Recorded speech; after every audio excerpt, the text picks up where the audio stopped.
Salut la famille, j'espère que vous allez bien. Bienvenue sur notre chaîne préférée AZ News. Aujourd'hui, on se note une nouvelle information du côté de la Côte d'Ivoire.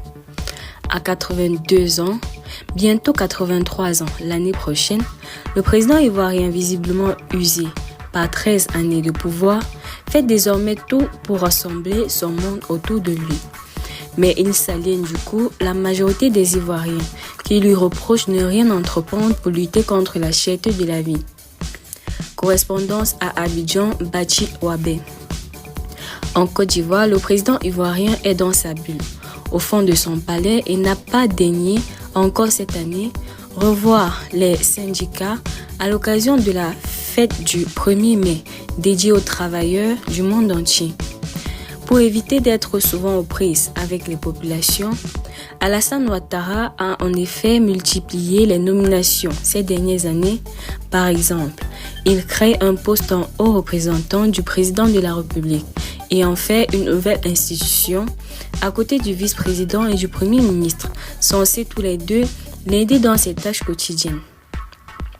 Le président ivoirien dispose également d'un cabinet de 14 ministres, gouverneurs, d'un gouvernement de 33 membres et d'une ramballelle de ministres conseillers, des ministres directeurs de cabinet et des ministres gouverneurs de district. Les nominations de ces derniers jours ont ainsi servi à cadoter des hommes de main punis autrefois pour des échecs électoraux comme l'ancien président du Sénat, Jeannot Ahoussou Kouadio, battu à 2 reprises chez lui aux élections sénatoriales et régionales, ou pour avoir voulu faire prise de ses distances avec le RHDP. Le parti présidentiel, comme c'est le cas de Toukeus Mabri, d'autres amis de premières heures ont été également nommés, juste pour leur donner des moyens de subsistance qui faisaient désormais défaut. En revanche, certains gestes ne trompent plus.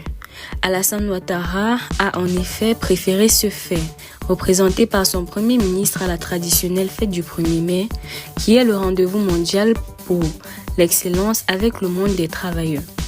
Son collaborateur n'a guetté été plus patient qu'il le puisse, s'est agacé de la tonalité des discours des syndicats de travailleurs qui ont tous dénoncé une perte de pouvoir d'achat en raison de la cherté de la vie.